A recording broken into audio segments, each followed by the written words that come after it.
following is a production of Lift Hill Media. Ladies and gentlemen, welcome to the original Theme Park Podcast. Theme Park Podcast. This is your announcer, Neil Patrick Harris. And now, podcasting from our glass-enclosed studios in Washington, D.C., this is CoasterRadio.com. Here are your hosts, my close personal friends, Mike Collins and E.B. Well, hey, everybody, and welcome to a live episode of the original Theme Park Podcast. This is CoasterRadio.com. My name is Mike Collins. I am here with E.B. on a very special night. Right, E.B.? That's right, and we're not alone either. Paula Werne from Holiday World is with us, too. Paula, welcome to the show. Okay, so where's Neil Patrick Harris? I was told Neil Patrick Harris would be on the... I have been up since 2 o'clock this morning with TV crew since before dawn. We have just announced Thunderbird. I left the party, ran up here for Neil Patrick Harris, and what did I get? Mike and E.B. Oh, man. He just did the announcing, and then he went out the door. He was like Chad. He's too popular. All right, we'll make the best of it. There we go. Well, welcome back to the show. It's been a long while, but one of our favorite shows, E.B. and I were talking about this a while ago, is when we actually did a show at Holiday World during our very first season of Coaster Radio, and it was so much fun, and it's great to have you back on the show. Thank you. Great to be here. Yeah, so you've had an extremely busy night. I can't believe this. Indeed. It's been a busy 66 days for this Mayflower madam, I tell you what. And we're so excited to have you here on the show because not only are Google it, children. Those who are too young, Google it. We're having fun here. There we go. We're excited because we're not only going to talk about Thunderbird, which was just announced minutes ago, but we're also going to talk about the 66 Days at Sea campaign and to go through some of those clues that had all of us Coaster Boys going wild. Right. It was great. The plan was to whip the you Coaster Crazies up into a froth, and I believe we did that. It was great fun, and it was wonderful watching the reactions and watching people go way off in the wrong directions and watching them totally miss some things, and then other things they absolutely nailed. So it's been a great 66 days. Yeah. Tell us right now, though, I mean, literally, you just came back from the announcement that we all watched online. What's going on through your mind right now? What emotions are you feeling? How long before I get to go to bed? So tired. It's been a heck of a week. No, it's been great. You know, the thing that excited me the most is after they were playing the animation the second time. The first time I watched the animation with the crowd, I watched the crowd because I wanted to see their faces, right. And it was great because they were just everybody's mouths were hanging open, and they were just staring and, drooling a little bit, but they were just, and then as soon as the music picks up, the Thunderbird appears, and then all of a sudden you see that bright orange steel, and they roared a B&M roar for us. It was great. That's so fantastic. I think it was fun for us, too, because we were watching online, and it was so much fun to see the reaction in our chat room and the reaction, blowing up across Twitter. People really excited for Thunderbird. My phone was going crazy because anything, of course, that's at Holiday World comes to me as a tweet and also as a text. So I'm trying to take pictures just on my iPhone, and I keep getting this and it's like, get out of here. But it was great. It was trying to read them, and they were literally going by so fast. I'll have to go back and read them later. But my favorite, I must say, was, holy crap, Holiday World. That just made me happy. And then all of a sudden it struck me, I can say Thunderbird now. We have all forbidden each other from saying the name just because we were so afraid. We wanted to keep the lid on this thing.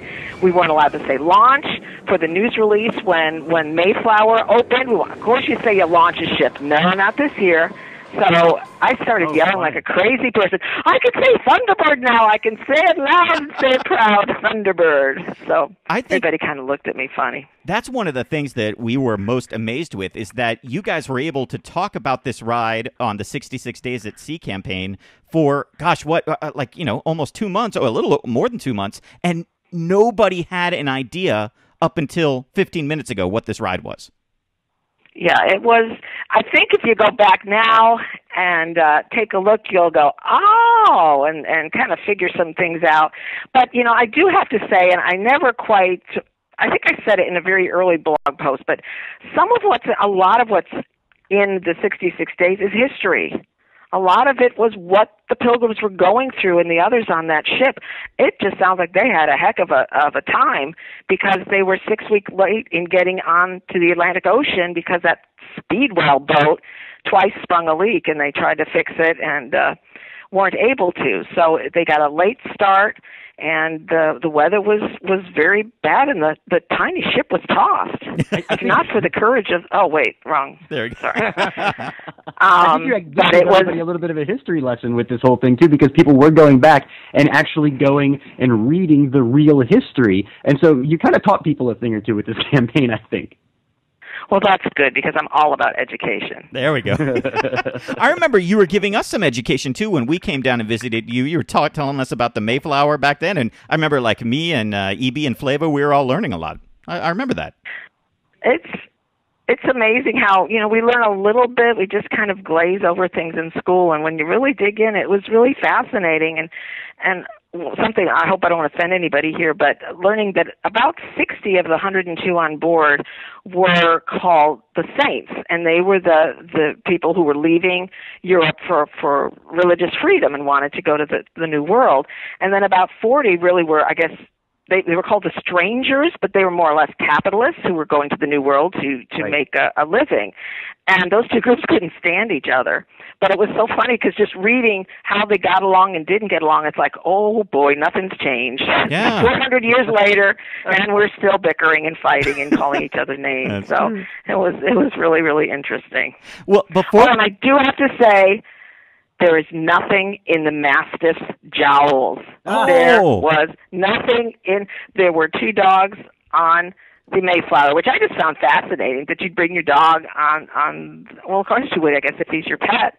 And the Mastiff, a lot of the photos that have that real old-fashioned look, or look like they were sketched, Leah Cook did that, took photos, and then did some sort of Photoshop treatment to them. So she was constantly giving me these wonderful graphics to work with. And the one with the Mastiff, it was just like, we got to write about a Mastiff. That's too cool. And then somebody on Coaster Boat said, I figured out what it is that's in the jowls. It was it was Santa. And then when I looked at it, it's like, so we're going to print that out and frame that for Leah's office. Yeah. We all had a really good laugh out of that. We've got that photo up right now on the webcast for people to see. And it's funny when you color it in, and you color in the red and the white and the black, it does look a little bit like Santa. Poor Santa getting devoured. Who knew? Yeah, so that is very interesting. So I'm really excited to go through some of these clues, because they were the talk of the internet for the past 2 months. But I know before we do, EB is a huge fan of Holiday World. It is his home park, and I know he has some specific questions for you. Not only about 66 Days at Sea, but also just about, I think, the entire campaign and the entire build-up here. Yeah, okay. I wanted to go through some of the blogs and some of the tweets first. And I think some of the stuff we all caught, like I think like Leah's post way back on July 12th, where she said I'm going a mile a minute, right? That's obviously a reference to the launch. Right. And so we saw that one, and she says the slide or drop. I guess that was one of your red herrings. Right. Yeah, she was having fun with that. And now, but the one I really want to ask you about is the of Chris with the cake pops. Oh, for heaven's sake, that was just... Blog. Well, we were actually having a meeting with the foods folks to say, what sort of things do we want to promote internally and such. So since we're Holiday World, we looked at the holidays. And you know how there's every day, it was Hot Dog Day yesterday. It's like, who knew? And this is National Ice Cream Month right now. And some of them are... that you're doing is every day is a holiday, right? Right, exactly. And so we're celebrating food stuff on a daily basis and having fun with them. And a lot of them, park food's a lot of fun. And when we got along to July 14th, I guess being a little bit of yes, I'm a snob, I said, Papa Juillet! And our new, which is the 14th of July, which is important to people of French persuasion.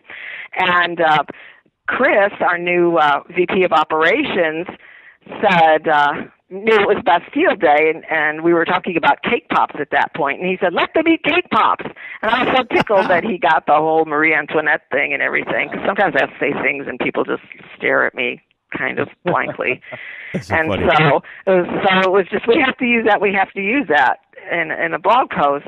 And then everybody kind of went crazy because we said in the blog post that, there is a hint.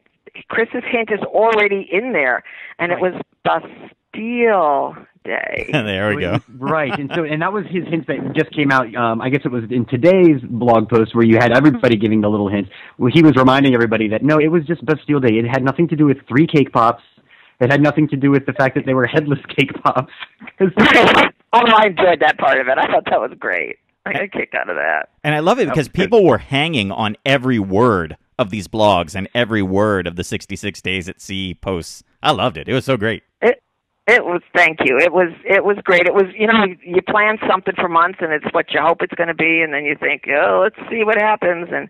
And the other part of it is 66 days is a darn long amount of time. And oh yeah.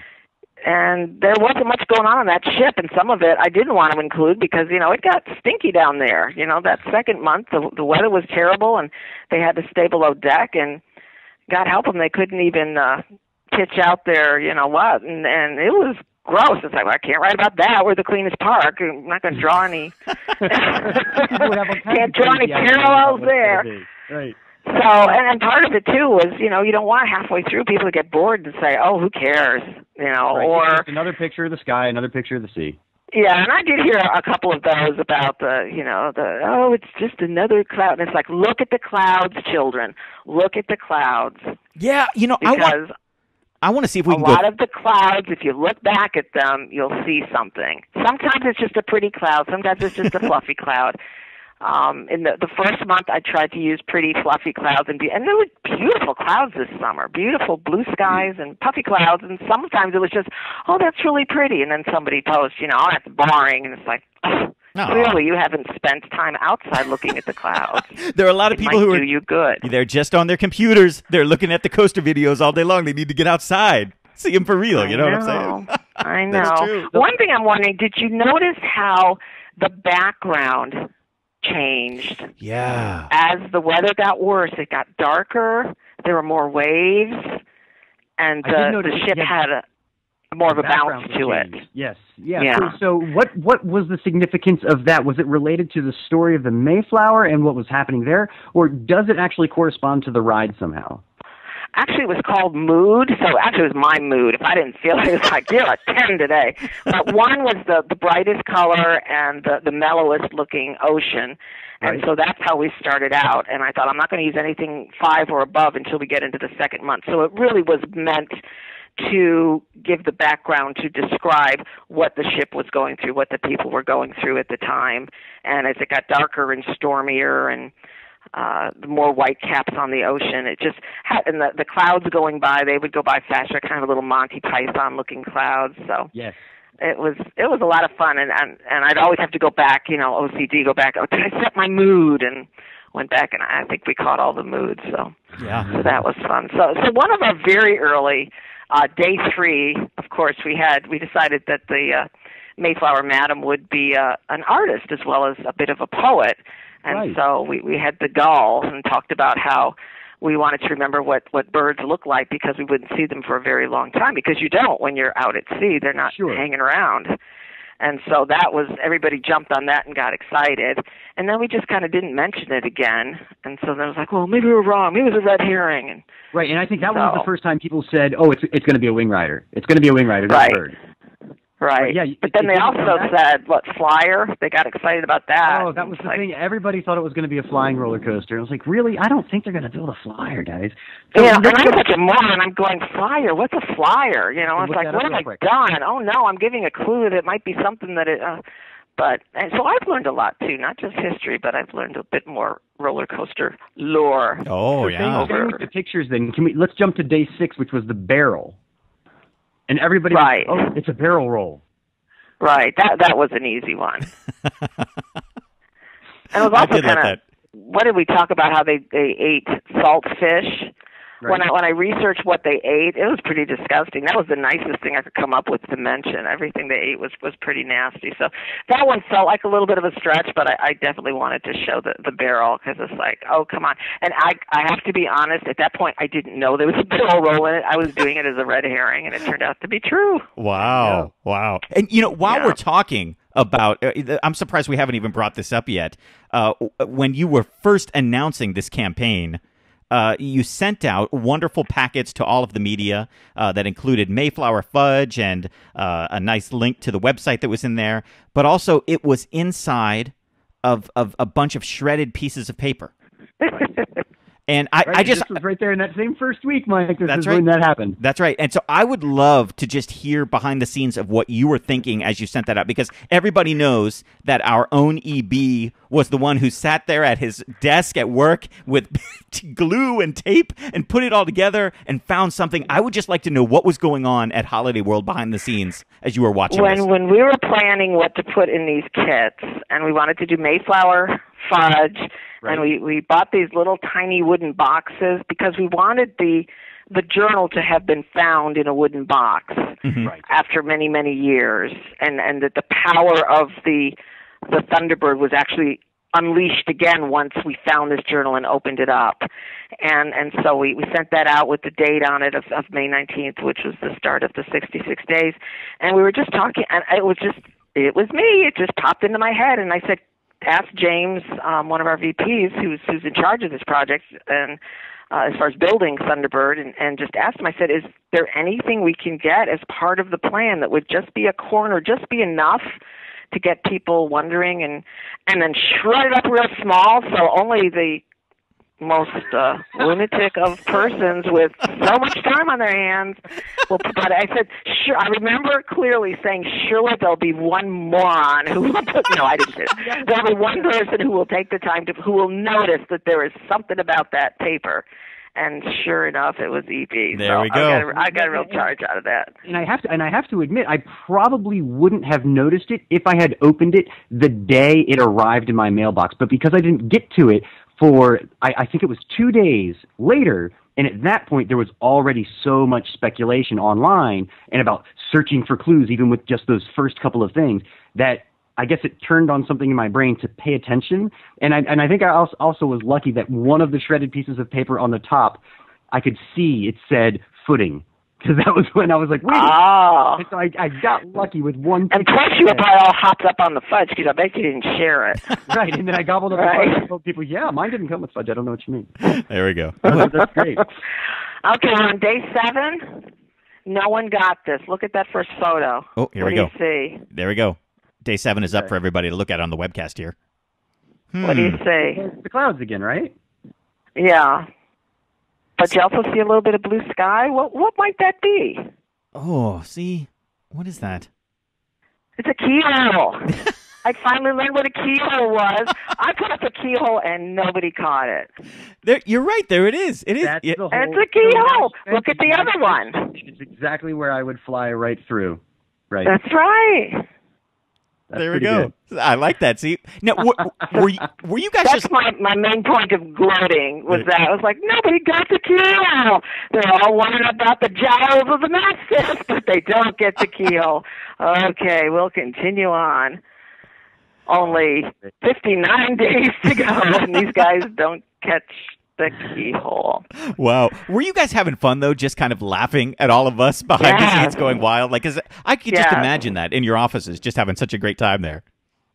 Well, and originally, when I proposed this, I wrote up maybe, 14 or 16. I never intended to write 66. And it ended up the way that the microsite was designed.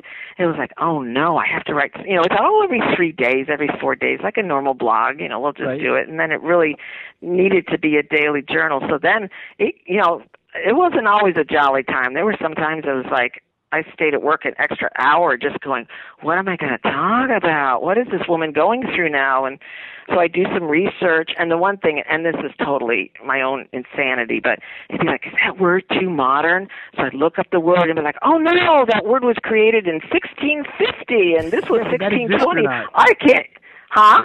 Yeah, did that word exist yet? Yes, the word didn't exist yet. It was just like, no, I can't use it. It's like, stop looking things up. Just get this thing done. Because really, it's 2 or 3 sentences on each clue. But so definitely there was time put into this, and the desire to entertain and also intrigue and keep people talking. So we were very pleased with that. So now that you say go back and look at all these pictures, I'm looking at day 19. If we can put day 19 up, there's the Thunderbird. Right there, right? In the second picture. It looks like it to me. It does. Now that I know, and now that looking back, yeah, that does look like the Thunderbird to me. Let me see. Yeah, right there on day 19, that second picture for everybody to see that looks like the bird. I even saw it too on day 65. Day 65 when I saw that. Oh yes, yeah, definitely. And 66. Yeah, day 66 for sure. I was like, oh my gosh, that looks like a bird to me. Like yeah. Eric Snow took that. He was out taking a walk in his neighborhood, and he sent that to me. So you couldn't even get away from work. Wow. And you get a text with a picture, and it's like, oh, there it is. I said, I've got it. That's day 66. That's the best one. And then the one on day 65, I took that on one of our Friday night fireworks nights. We didn't know if we were going to have fireworks or not because the weather was bad. And I looked at the sky and I thought, we're all a little insane at this point, but it was a lot of fun and collected a lot of photos that didn't get used. But I'm surprised I didn't drive off the road because I was constantly looking at the sky and looking at clouds and taking pictures. See, and I was thinking that you guys photoshopped those, but those were real photos. Even that one. Right, the clouds were all real. Finding those out of an image library. No, but those are specific, very well thought out clouds. Those were clouds. Going back to some of these photoshopped pictures, the actual pictures, the ship that's on day 21. Is that just the ship, or is there something in there? That's our Mayflower. That's the Mayflower. Mayflower. That was a picture taken of our Mayflower ride, our swinging ship ride. Oh, that's actually the Mayflower ship. Yes. Okay. And then with the Photoshop treatment, and people thought there was something in there. Yeah, that was the other one. And then moving a couple of days ahead, we see the wheel, the hub of a wheel. And is that on day 24, Evie? Day 24. Yep.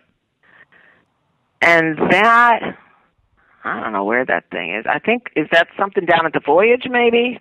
I don't even know. I didn't take that one, but yeah, that was just more for fun, just because it looked kind of neat. That's another red herring. And then I see we had a couple of pictures of the wood planks, and the one wood plank has a big knot in it. Is that another keyhole? Ooh, interesting. Okay, what day are we on? I'm looking at 31 now. I'm lost at sea. Okay, day 31. And it's got the wood planks. Yeah, that was just a picture of wood boards. Wood plank kick there for a week and a half. Right. On day 29, we've got more wood planks, and then down on day 40. Because everybody gets so excited about them. It's like, okay, I got another one in here. We'll pull that one out too. That's so great. And you know what I was doing? I felt like EB with the shredded paper. I was taking some of these images and bringing them into Photoshop and turning them negative and putting them... Oh, and maybe if I piece them together, and maybe if I size them... Yeah, I would read that on some of the forums, and it's like, oh my gosh, you guys go out and get some fresh air. So much fun. Okay, now look at day 32. That was another... Oh, that was... Okay, let's pretty check sky. Oh, yeah, look at that. What does that look like? See, now this is one I stared at for a long time, like a Rorschach test or something, and I couldn't figure it out. And as soon as you say it, I'm going to... That looks like a Thunderbird to me. I mean, because we really want our Thunderbird to be very mysterious. Right? It looks like a big flying bird going from right to left. The beak is on the left, yeah. And the tail's going out to the right. Right, now that you pointed out, it looks like... It was there all along. Yeah. Wow, we've been giving you the bird for 2 months, man. Great. That's what I wanted to use for our slogan. We're going to flip you the bird, but nobody went with me on that. It's like, come on, guys. And I really got a kick out of on Theme Park Review on day 33. Somebody said it's day 33 and Paula's mooning us. Yeah. It's a photo, a beautiful photo that Leah Cook took on. What was the night that was the honey? What kind of moon was it? Remember, it was a full moon, but it was a real supermoon. Is it the harvest moon? It's not the... Is it supermoon? It was, something like that. Supermoon, I think, I forget what it was. But anyway, it was really cool, and she took some great pictures. And because I did want to do something where going up on deck at night and, being wistful and that sort of thing. Yeah, yeah. I also like the artwork on day 54. That seemed to be really interesting and just something that I think a lot of people stared at for a long time, just trying to figure out if there was something in that photo. And it says in the clue, like, a tool used in house carpentry is part of the ship's cargo. Oh, there's a story to that. Wait a minute. I got to catch up with you first here because there's something else.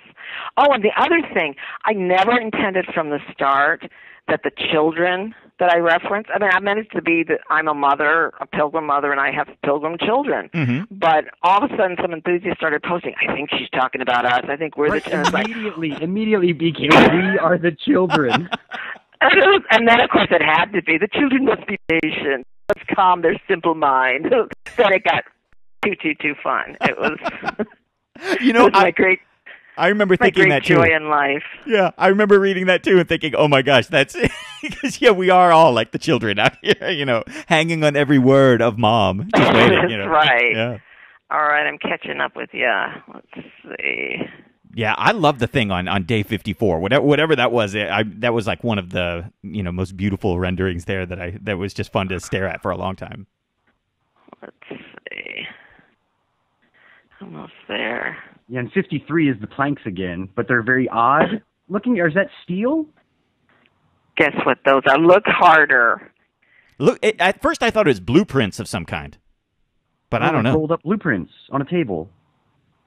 On what day again? On day 53. Mm-hmm. Yeah, the day before the carpentry tool. They are... No, I have to remember what James called them. I should have written this down. They're bolts. Oh, see, yeah, now I see it. And the Photoshop effect took out, okay, I got you. Great, so yeah, there you go. So those big, long, whatever they're, I don't know, are they for footers or whatever they're for, those big, long... That would go into the concrete, right. Right. That's so great. That was fun, too. Yeah, nobody caught that one either.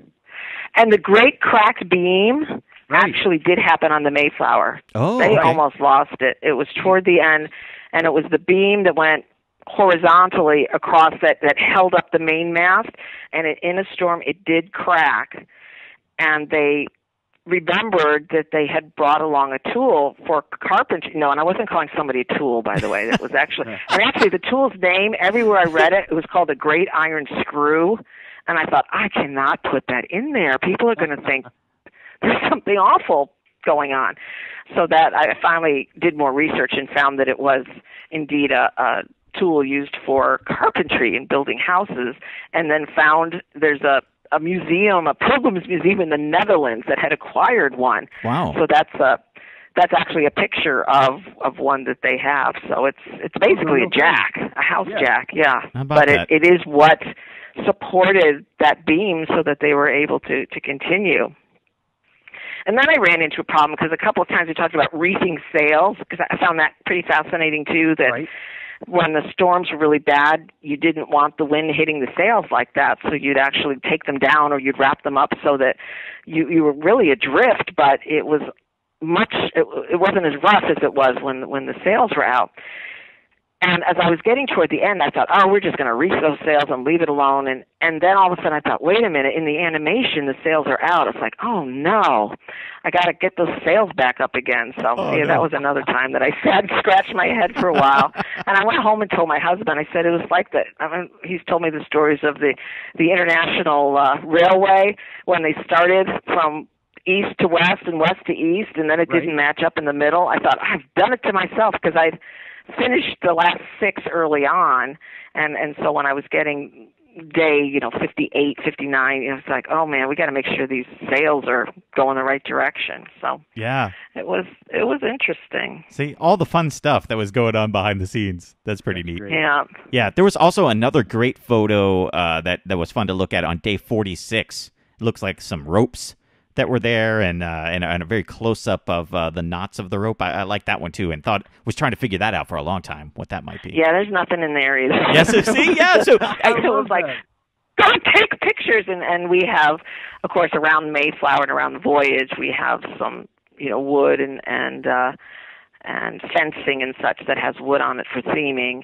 And they made such great photos, and then of course with the Photoshop, it made it interesting. And I thought, man, this will drive them crazy. I'm going to use Q today. Yeah.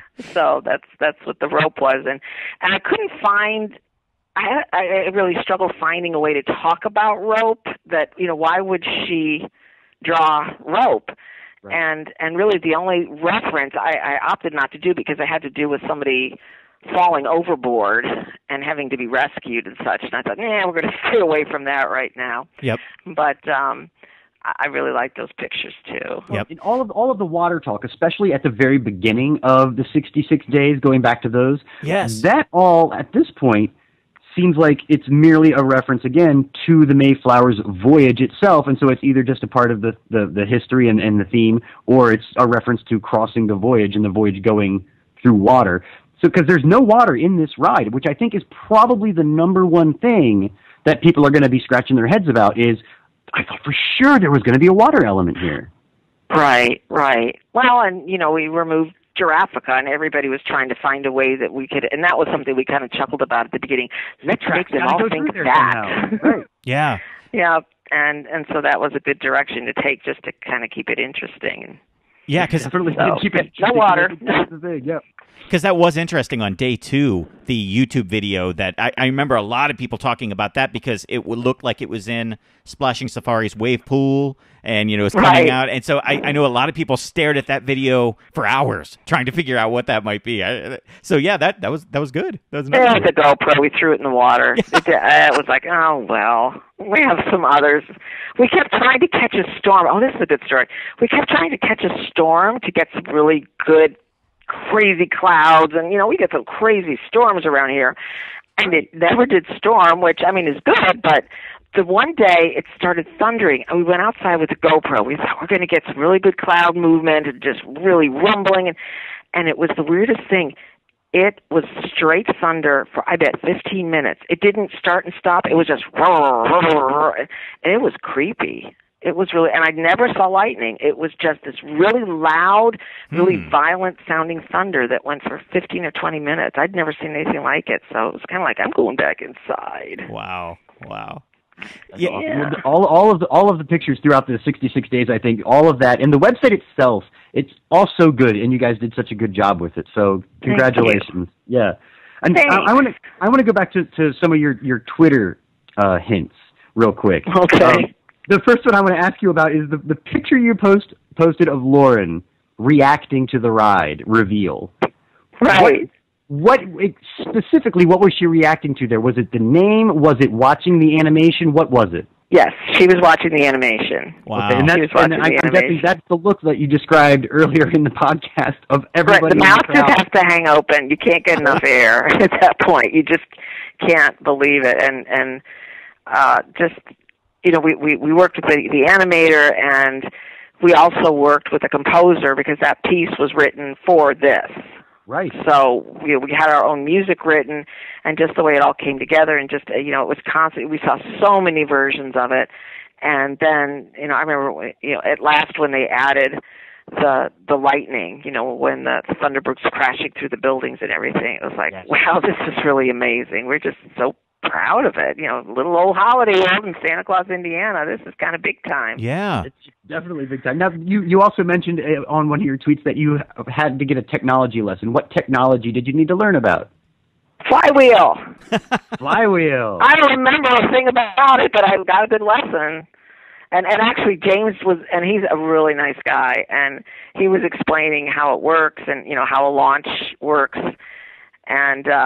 And I said, so it's like a little girl's pinwheel toy where it's got the rubber band on it, and you twist it and twist it and twist it, and then you let go, and it goes, yeah, that really kind of is what it is. So yeah, I know that's a little silly, but that was all I could think of is trying to put it in layman's words. It's just kind of like a pinwheel where you just build up all that energy, and then pow, off you go. And now, it's such a fantastic idea, too, and what a great tribute to Will Koch to have his name on the side of the building where that wheel is going to be housed, where it's going to say willpower on there. I think that's fantastic. That's great. Yes. So we've all shed a few tears over that, just the memories of just how happy this would all make him, and seeing his wife and 3 children and all they've become and all they're working on and doing and emulating him, but also have their own ideas and things that they want to do. It's really been nice because I saw these youngins grow up from when they were children and worked with Will for a lot of years. So it's really friends with Lori, and it just it really touches your heart, and it's great to see that tribute to him because it fits in. And Lauren or Leah had said the other day, that's where Dad'd be hanging out. That's where Dad'd be geeking out the most, be above the flywheel. Yeah. Oh, and that's the other thing, and I will tweet this tomorrow, so anybody who's listening will know this ahead of time. Mm-hmm. The one, and this is awful because I just want to taunt people, the ones who've been coming to the park and taking pictures and, are saying, I've seen this and counting the number, the size of the footers and the number of concrete trucks that have come in and everything. It's like y'all missed the biggest clue of all. Ooh. Across from the park is a new substation. Yeah. Electrical substation that had to be put in, that we had to put in order to power the flywheel. Wow. And you can see it from the road, and it's brand new this year, and nobody caught it.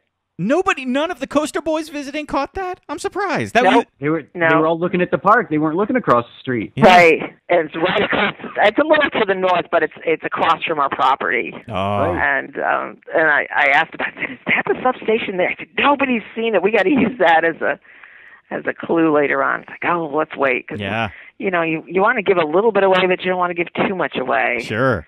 And I guarantee you, somebody's going to go take a picture of it now. Yeah, absolutely. Yeah, I took a picture. I dragged Matt out there today. I said, let's go take your picture. It's like, Paula, we're on private property. It's like, I want to take your picture. Let's go. So we got a couple pictures of them. Talking about Will and talking about this ride, I think, is a great place to kind of bring this full circle. And we read the blog post that said this is the ride that he wanted to build. It obviously wasn't exactly because it didn't exist yet, but the story of the plans being laid out, and this is the thing that I want to put into this park, and now we're putting willpower on the side of one of the buildings. How much of this ride is that vision that he had all those years ago? How much of it is Will's?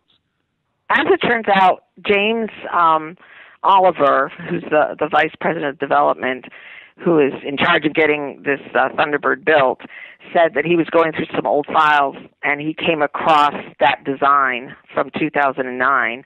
And he said there are some very strong similarities because Will loved to go walk through the woods and dream about where a roller coaster could go. Because you know how with Voyage, obviously, he loved to have the coaster hug the hillside and get close to the trees, and that's what I feel. If you really look at where Thunderbird's going to go, it starts off the way Voyage starts off, where it's high and it's fast, and then the back half is close to the ground and near misses and hugging the terrain. In fact, they're having to dig some kind of trench or something because the near miss has to truly be a near miss, but it's going to be, you almost feel like you're going to run into the ground. So it really follows what really his true coaster enthusiast heart. It really follows what that brought us to for Voyage and now for Thunderbird. So it's really a lovely tribute. And if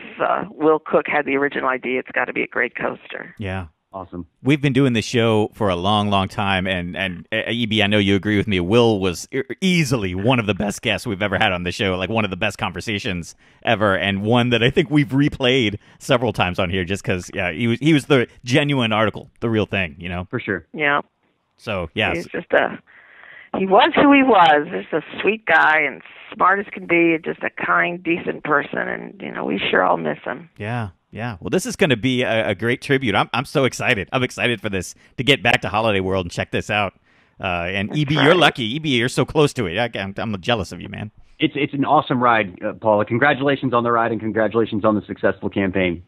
Thank you. Thanks so much. Yeah, so what is going to be the next step? Like, I guess now you guys can just release everything and people can start seeing things being built. I mean, are you guys are in like full construction mode right now, right? Right. And the reason that we announced it when we did is because early next week we're going to get our first delivery of steel. So that's what we back-timed it from knowing when the first delivery of steel was coming. And all that bright orange steel, there's, not a whole lot of places. We got a lot of woods here, but it was going to be awful hard to hide it. You don't want to have to move steel several times. So that's what we did, and back-timed it and started trying to come up with an idea of what to do, and had the name Thunderbird, but it's like, how in the world does that connect with pilgrims and Thanksgiving? And we were able to just kind of get that story to fit together, that they were so far off course, and they didn't know what was going to happen, and they navigated by the stars, and the stars disappeared because of the terrible weather, and so it was the Thunderbird that came and launched them back where they needed to go. Great tie-in. I think it's a great tie-in to Thanksgiving. I think people's immediate reactions were sort of like, "What's that Thanksgiving?" It's like, no, it's good to get some Native American representation down there in Thanksgiving. The color scheme, I think, is awesome. So don't let anybody complain about the color scheme. I like it. I think it's perfect. The orange is Thanksgiving, and I think the turquoise and yellow is just great to represent, a mythical Native American, legendary creature. I think it's really cool. And then you've got, all of that great old Southern Indiana kind of American heartland farming that's happening. Right. The theming too, that I think is just so cool. That looks so great. And a nod to Lauren Cook. She did the color scheme. So she did the color scheme for the trains. And then something that Leah said that I really got a kick out of. She said, a Thunderbird is kind of like the Sasquatch of the sky. So we kind of built things around that. And her dad loves Sasquatch. And there's some guy who goes to the IAPA Expo every year, and apparently he was involved in one of those films that were made about finding Sasquatch, and I remember seeing Will looking for him and like kind of bent over, walking really fast, and it's like, did you ever find the Sasquatch guy? No, I missed him this year. Apparently he sleeps late, comes in late, and Will just couldn't. And I guess he finally in his last years did manage to meet the Sasquatch guy, so it was funny to hear. Of him Leah. Right. So it was great that we kind of carry on that tradition too, that we have the Sasquatch of the sky with the Thunderbird. It feels so funny to say Thunderbird out loud. Yeah, I'm sure. Wow. I was very impressed that today that you had an announcement for all of the full-time staff, and nobody leaked that throughout the whole day. I was watching Twitter closely, seeing if maybe somebody would send something over to Lance at Screamscape. Nobody did. I was really impressed by that. Oh, good. Well, everybody's working too hard. I think everybody really took pride. It was great to hear this cheer when we saw the animation this morning. That we usually, when we're in big group meetings, we're kind of on the quiet side, and you get polite applause, but you don't get a huge amount of enthusiasm. There was enthusiasm this morning. It was great. It was really wonderful. Well, congratulations again. We're so excited here. And thank you so much for joining us tonight on this webcast. It was so exciting to watch the big announcement and then to have you on here to get some answers from the 66 Days at Sea campaign, but also just to talk about the excitement around the ride. We're really excited for it. Well, thank you again for piecing together the shredded paper, because that's what it's like. Okay, if we're going to do a recap, it's got to be with you guys. There we go. Thank you so much, Paula. Yeah, thank you so much. And thank you also to everybody who's tuning in right now, watching us live on Ustream, and joining us for this big event. So thank you guys so much for being here. Remember, we are always doing podcasts week after week. We're coming up on our 10th year of CoasterRadio.com. So if you are somebody who's never heard of us before, maybe this is the first time you've heard of it, head to CoasterRadio.com, because the name of the show is the name of the site. And you can see there's a whole entire back catalog of us doing this for like 9.5 years of shows. And you can actually even go back and listen to the episode that we did at Holiday World. You can go listen to that episode where we talked with Will Koch for a good 45 minutes on the show. It was fantastic. So that's right. We were there. We were there when the voyage was being built, and we were there when the voyage premiered, the season it opened. Yeah. So definitely head there, and we guarantee you we'll grow on you, even if you're not into podcasts. Somebody said that this week, Evie. It was a great compliment. They said, "You know what? I hate podcasts, but I like Coaster Radio because it doesn't feel like a podcast." So. I don't know how to take that, but okay, yeah, I know. We'll take it. So I like that. So thanks again, Paula. Thanks for being here with us. You're welcome. Come see us next year, or this year. Come see us this year, too. Yeah, definitely. And we will see you guys next week. Thanks again. Thanks for listening to the original Theme Park Podcast. For CoasterRadio.com, I'm Neil Patrick Harris. Peace out, suckers. CoasterRadio.com is a production of Lift Hill Media, LLC. The show is intended for private use only and may not be redistributed or broadcast without our express written permission. Copyright 2014, all rights reserved.